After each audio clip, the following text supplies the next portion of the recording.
But so the topic today was wholehearted living. And the question really is, what stops us from being wholehearted in our relationships and in our life? So today we want to explore some of the conditioning that keeps us from being engaged in our presence, and then any of those key elements to helping manifest our heart and spirit in all that we do. So as I normally do, I'm going to start with a little poem. It's actually written by a woman of color. Her name is Tasha Young, and it's almost like a rap. And I'm not a rapper, so I'm just going to read it as such. But it's called I Am Me. I am me wholeheartedly. I am more than what you see. I am authentic. I will not be misrepresented. I am beautiful. I am steadfast and immovable. I am courageous. My smile is contagious. Interestingly, my skin glows radiantly.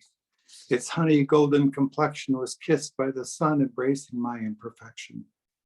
The passion in me flows pleasantly. I am unique. I am the words I speak. I am strong, hidden within the message of a wonderful song. I am powerful, magnificent, and bountiful. I'm a lover like no other. I'm a mother, a woman of color. I am resilient. I am one in a million. Just as Pocahontas, I am conscious, a descendant from royalty unseen, for I am a Hebrew queen, and I am me, wholeheartedly. So the idea for talking about wholeheartedness kind of was spurred by a recent book that just came out a week or two ago, and it's called Wholehearted Faith. And it was written by Rachel Held Evans and Jeff Chu as kind of her co-writer in that.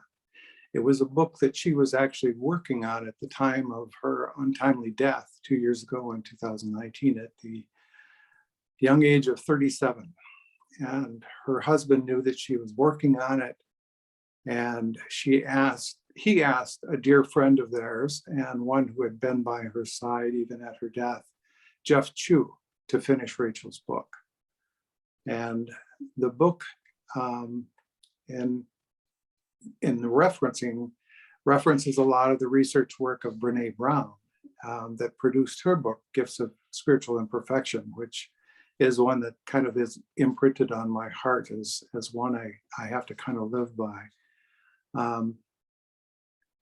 And in her book, Gifts of Imperfection, Brene Brown gives the description of living wholeheartedly.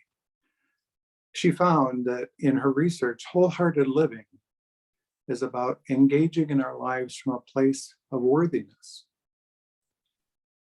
It means cultivating the courage, compassion, and connection to wake up in the morning and think, no matter what gets done and how much is left undone, today I am enough. Most of us are held back by shame and let the fear of our vulnerabilities limit our potential. But after studying these topics for years, Brene Brown began to notice some outliers. There was a group of people who did things a little differently. And she called these people the outliers, the wholehearted.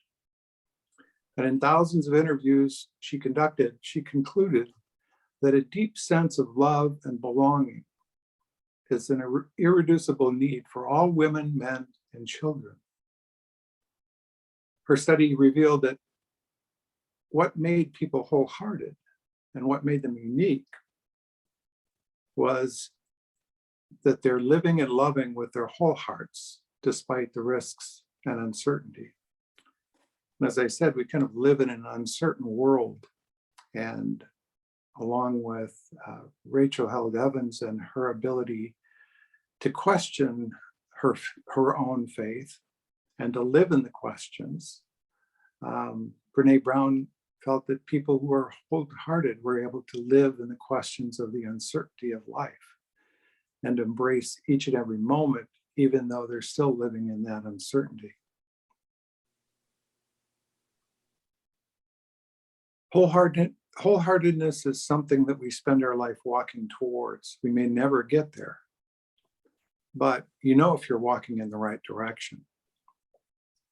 Brene Brown has 10 guideposts to wholehearted living.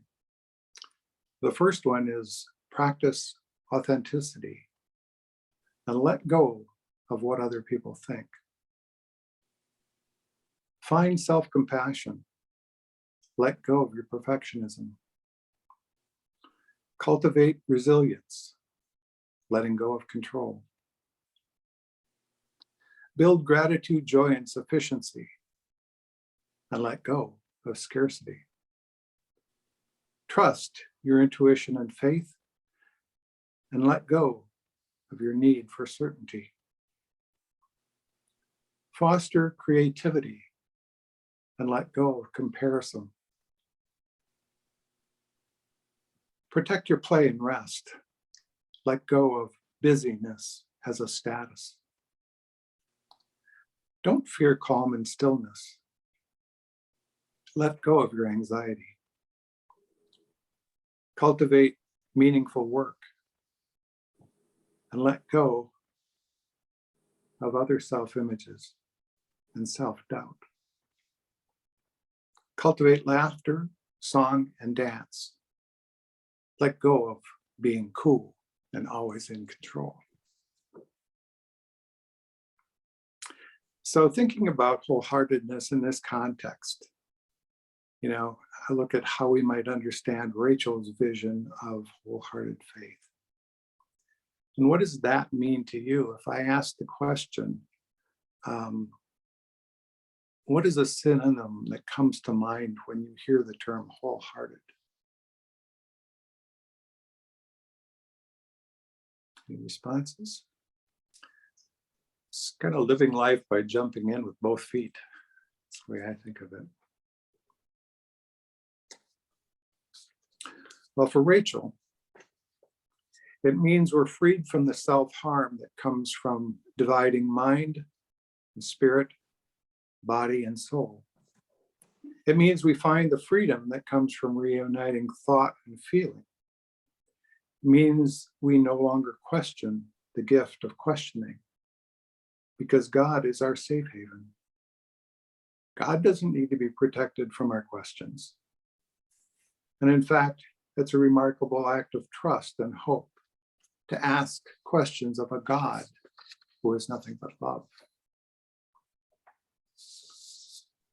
The real premise behind Rachel's concept of wholehearted faith comes from that concept that instead of focusing on the idea of original sin, that we instead look to what Richard Rohr calls for us original blessing. Original sin was not something that Jesus would have conceived, as it really didn't come into being until the time of Augustine. Instead, the Jewish concept would have and has been that God adores God's creation and endows God's creation with everlasting love. Our turning away from that love is our sin. Living our lives wholeheartedly and having a wholehearted faith is to trust in that love, even when our belief in other structures of religion and justice waver, without doubt. It's allowing our heart to guide us when our mind wants to wander away. And in many ways, it's a mindful state of consciousness that helps us connect our heart and mind. Richard Rohr talks about wholehearted surrender. He says staying awake comes not from willpower, but from a wholehearted surrender to the moment, as it is. If we can truly be present, we can experience what most of us mean by God. And we don't even have to use the term God. It's largely a matter of letting go of resistance and being resistant to what the moment offers. or of clinging to a past moment. It's an acceptance of the full reality of what is here right now. He goes on to talk about meditation, and he says, when we meditate consistently, the sense of our autonomy and private self-importance, what we think of ourselves, falls away. Little by little, it becomes unnecessary, unimportant, and even unhelpful. The Imperial Eye, the self that we usually think of as our only self, reveals itself as largely a creation of our own mind. And through regular access to contemplation, we become less and less interested in protecting this self-created, related, relative identity. We don't attack it. That's just negative energy. But when we do feed it, it calmly falls away, and we experience a kind of natural humility. He says, if our prayer goes deep, invading our unconscious, as it were, our whole view of the world will change from fear to connection, because we no longer live inside our fragile and encapsulated self, nor do we feel a need to protect our small and fragile self. Brene Brown gets into that in The Gifts of Imperfection when she focuses on what are our vulnerabilities, where are we vulnerable in life? And each of us have it has a different personality profile, and we each have our different vulnerabilities. But for most of us, it deals with fear, image, and self-worth. And so how do we attain a deeper feeling of self-esteem, our own self-worth, just by knowing that we are and part of God's people and belong to God. So in our meditation, we try to move from ego consciousness to soul awareness, from being fear-driven to being love-driven. And that's about it in a few words. The practice that I chose or worked on today is what I call a wholehearted living meditation. And it's a guided meditation. So if I'm looking at my time, see how much time we got, I think we should be able to complete it. So if you want to join us in that meditation, we will begin our meditation as normally we do, with focusing on our breath. So if you can find a comfortable position for yourself, sitting, lying, whatever that may be, start by breathing in deeply from your diaphragm and letting the air fill your lungs from the bottom up. If you feel comfortable, go ahead and close your eyes, or maybe have a downward gaze.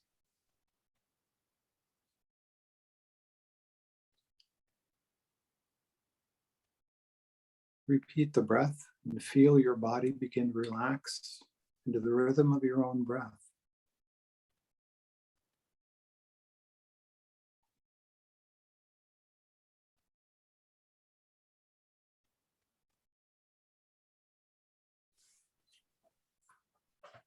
Breathe in the pain of your dark moments, those times when you may feel lost.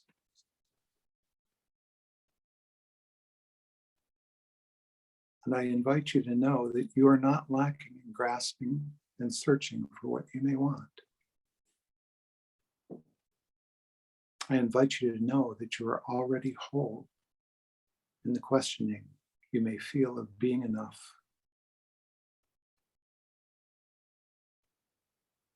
I invite you to know that you are deeply worthy.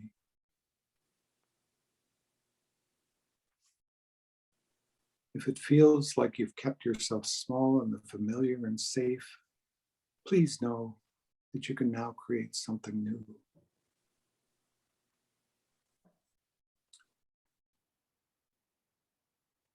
If you doubt that you are enough for the opportunity before you, Please know that you are perfect for the role.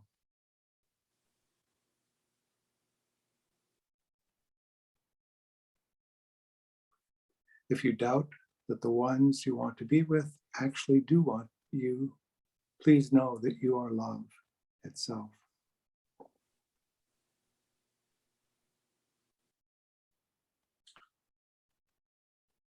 Walking through life, you may find yourself feeling the need to prove that you are enough, that you are worthy. But when did we stop believing in our worth? When did we forget we are completely worthy and begin our striving to prove it?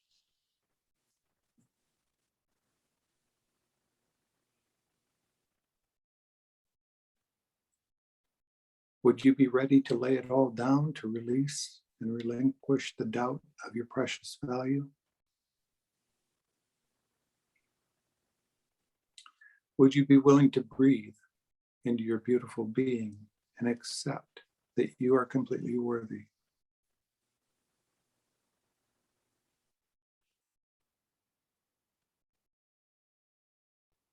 As you breathe, feel your inhale and feel your exhale.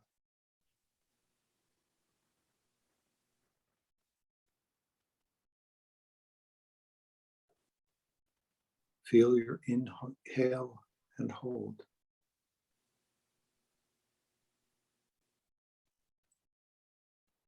Feel your exhale and hold.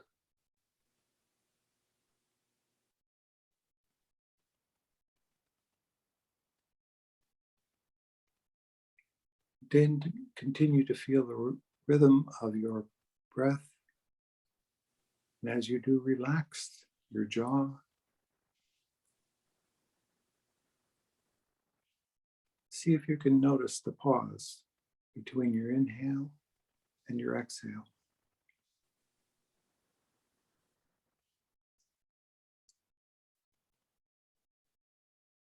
Begin to notice your body and how it feels. Notice your eyelids, your lips. Notice your hands and your fingertips.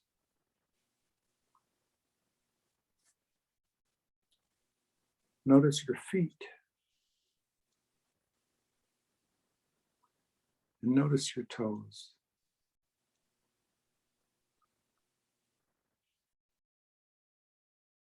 Notice your breath feeling in your belly and bringing oxygen to all parts of your body, your precious body, your beautiful and sacred body.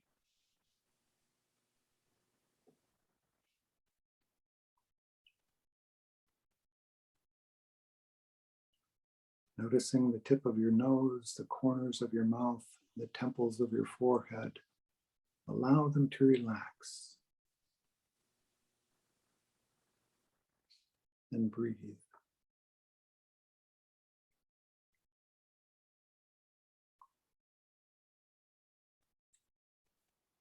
You were born worthy, worthy of love, worthy of the fulfillment of life, worthy of joy. It is no accident you are drawn toward the life that is calling you out, the life that's beckoning to you.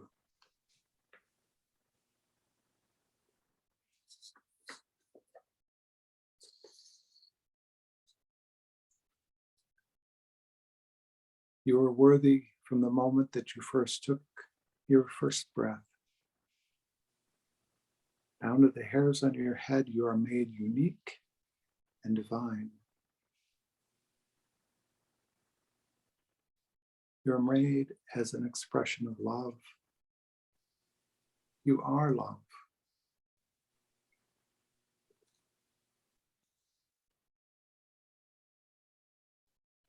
What if you lived like you were the ever-flowing fountain from which all love flows?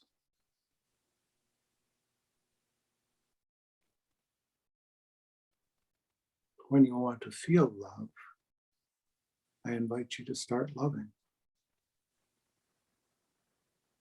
I invite you to let love flow through you.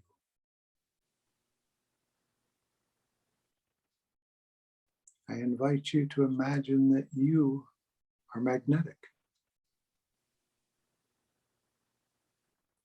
I invite you to imagine that the universe gives you all that you are and that you believe you are worthy of receiving.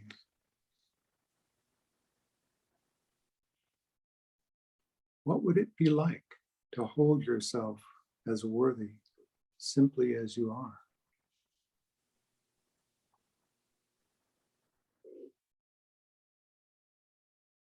Breathe and let the air within you expand and release all tension. Let your breath bring you into awareness of your dignity, your magnificence, your beauty.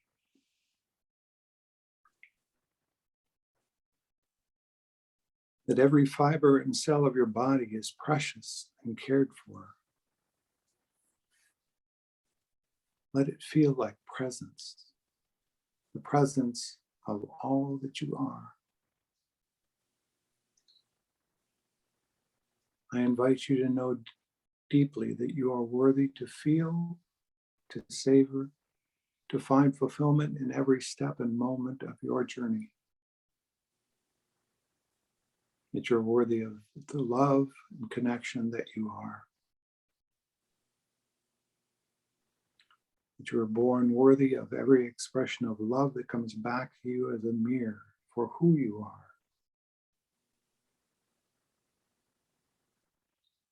You are the tiny acorn becoming the majestic oak tree. You are the ordinary wave realizing that it's the mighty ocean. You are a unique expression of the divine, and the day that you were born became worthy of God's deepest love. You are love, worthy and whole in all your being.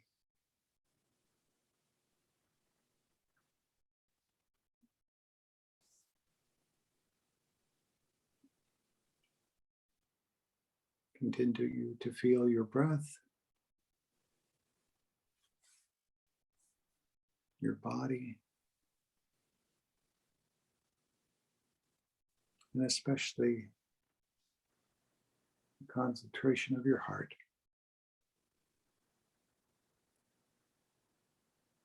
The source of your love.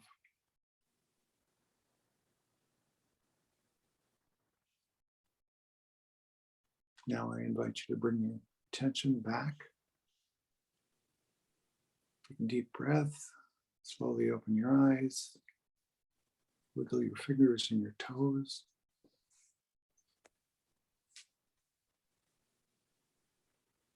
And know that you are loved.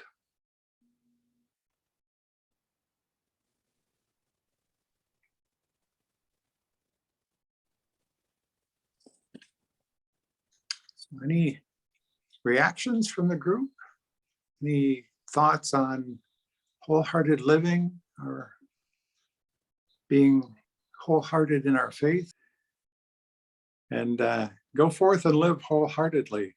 And if you have questions on those references, it's Brene Brown, and her book was called The Gift of Imperfection. And Rachel Held Evans and Jeff Chu's book is called Wholehearted Faith. Both are available at your local bookstore or available online through Amazon. So, all right. What was Rachel's last name again, or two? It's Rachel Held Evans.